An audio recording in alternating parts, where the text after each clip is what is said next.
we're gonna put the story somewhere in the West. So of course, Vegas. I mean, what is more iconic when you think of crazy things that you could do in the West? I think that was really the inspiration for the story in a lot of ways, was looking back at the history of Vegas. We really think of it as a side story. In a lot of ways, we're revisiting stuff from the original 2 games, but it stands on its own.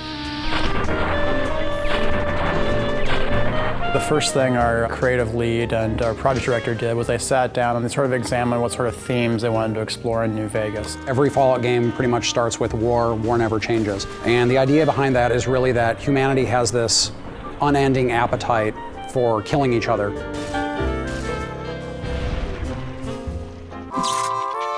Fallout New Vegas is a post-apocalyptic role-playing game. It's set a couple of hundred years after a cataclysmic nuclear war between the US and China, and it takes place at a time when the city of New Vegas is actually being rebuilt. Fallout 3 starts with you being born, and you're a baby, and you go through your young adulthood until you leave the vault.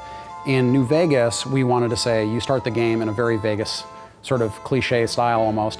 You are shot in the head and dropped in a shallow grave, so it starts with essentially your would-be death. After you're shot and left for dead in a grave, you know, you might have some desire to go see what the whole murdering business was about and why he wanted you dead in the first place. In the course of trying to resolve that one conflict, you get pulled into larger events. So in this case, you're trying to find the people that killed you and what they were trying to get from you. In this case, it was a package you were carrying.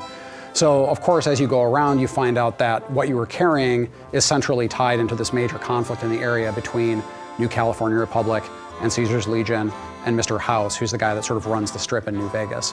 Player freedom is very important in the Fallout series, and when we allow the player to basically have a choice in what they do and how they do it, by leaving the plot open in a way that basically they're just learning what's going on in the world, it gives them a lot more freedom in how they want to learn that information.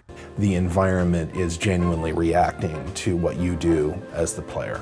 You have a pretty extraordinary amount of control over the outcome of the game.